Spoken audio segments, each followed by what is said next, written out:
Fala galera que está se preparando para o Enem! Hoje a gente vai pegar a pontuação e transformar o que parecia um monte de regra chata no nosso kit de ferramentas definitivo. O grande objetivo aqui? Garantir aquela tão sonhada redação nota 1000, claro, mas também salvar preciosos pontos na prova de linguagens, naquelas questões de interpretação que adoram tentar derrubar a gente. Então bora mergulhar nesse material e organizar tudo de um jeito que faça total sentido na hora da prova. Dá uma olhada rápida no nosso plano de hoje. Primeiro, o poder da pontuação. Segundo, como a vírgula salva vidas. Terceiro, dominando enumerações e exemplos. Quarto, citações e informações extras. Quinto, os erros fatais no Enem. E para fechar com chave de ouro, um resumo prático para levar para a prova. Então, começando pela parte 1, o poder da pontuação. Muito mais que uma pausa. A gente precisa tirar da cabeça de vez aquele mito de que pontuar é só para marcar a respiração. Vamos pensar nesses sinais gráficos como a verdadeira estrutura de aço que sustenta todo o nosso prédio argumentativo. E aí entramos na parte 2. A vírgula salva vidas, evitando armadilhas fatais. Imaginem que a vírgula é tipo uma placa de trânsito super importante que vai sinalizando e organizando todo o fluxo de quem está fazendo a leitura do texto. Sério, muita gente acha que a vírgula é só um detalhezinho, quase um enfeite na frase. Mas vamos parar e pensar um pouco.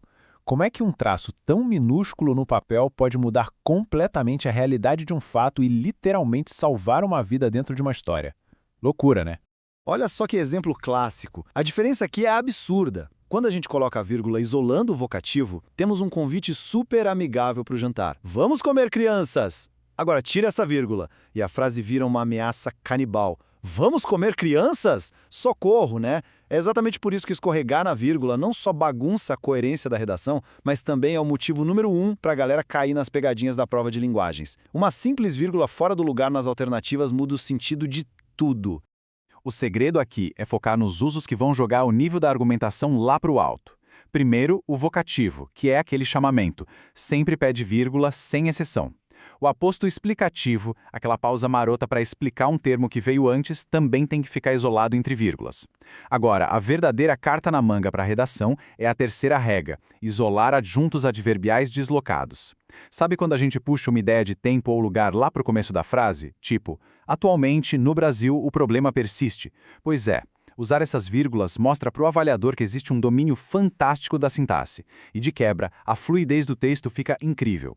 Passando agora para a parte 3, dominando enumerações e exemplos, os nossos pilares estruturais.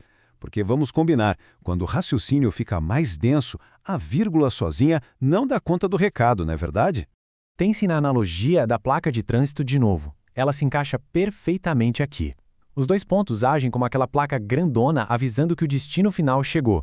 Eles geram aquela expectativa na leitura, como se dissessem, olha, o que vem agora vai explicar, resumir ou listar o que eu acabei de falar. É um sinal que dá uma autoridade imediata para o texto. Perfeito para introduzir as enumerações e exemplos que são o coração da argumentação. E assim que a gente monta um parágrafo blindado. Imaginem que é preciso fazer uma enumeração longa e cheia de detalhes. Qual é o guia rápido? Primeiro, a gente introduz a ideia geral e lança os 2 pontos. Depois, começa a listar os itens. E aqui vem um pulo do gato. Se os itens dessa lista já tiverem vírgulas dentro deles, é obrigatório usar o ponto e vírgula para separar um item do outro. É o que salva quem está lendo de se afogar no mar de vírgulas, deixando a organização simplesmente impecável. Vamos lá, parte 4, citações e informações extras, os famosos acessórios. Para tirar a redação da média e cravar aquela nota 1000, inserir o repertório sociocultural com maestria é fundamental, e a gente precisa das ferramentas certas para isso. As aspas, pessoal, não estão ali só para enfeitar. Elas mostram rigor, mostram respeito à ideia original.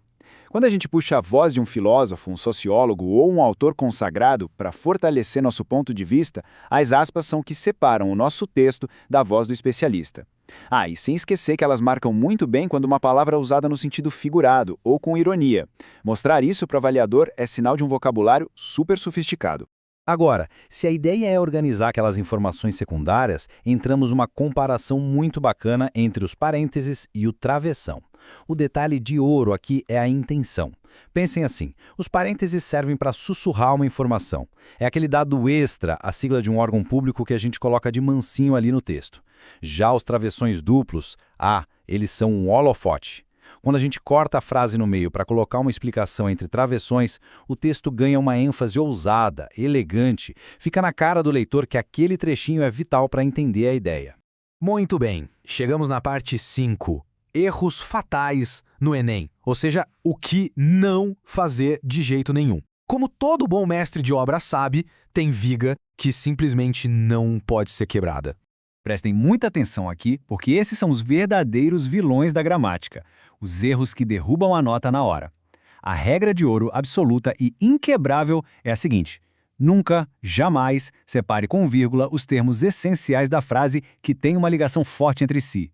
Sujeito não se separa do predicado. Ponto. Verbo não se separa do complemento dele. Sabe aquela pausa para respirar que a gente dá quando está falando? Pois é, se a frase estiver na ordem direta, essa respiração não pode virar uma vírgula no papel, em hipótese alguma. Olha só, um tropeço super comum que acaba com as chances de muita gente.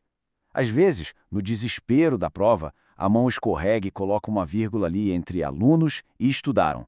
Mas espera aí, alunos é o sujeito, é quem está praticando a ação de estudar. Colocar uma vírgula ali é erguer um muro no meio de uma pista que devia estar totalmente livre. Quebra todo o sentido lógico da frase. Guardem essa imagem com carinho. Sujeito e verbo andam sempre de mãos dadas, sem absolutamente nada no meio.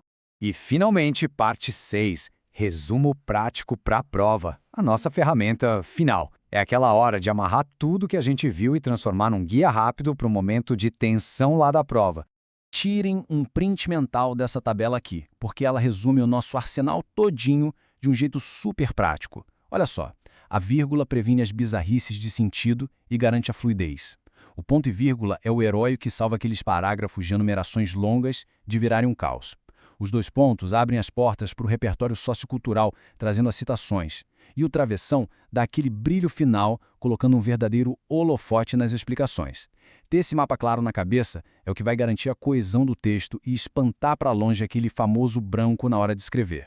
E com isso, a gente chega na nossa reflexão final. A pontuação perde aquela cara de regra chata e punitiva quando se entende o que ela realmente é, a batuta do maestro na orquestra do nosso texto. Fica a pergunta para inspirar a jornada de estudos até a prova. Como é que todo esse arsenal estrutural pode ser usado não só para fugir dos erros, mas para engajar, persuadir e emocionar o avaliador de que aquela redação merece inquestionavelmente a nota 1000?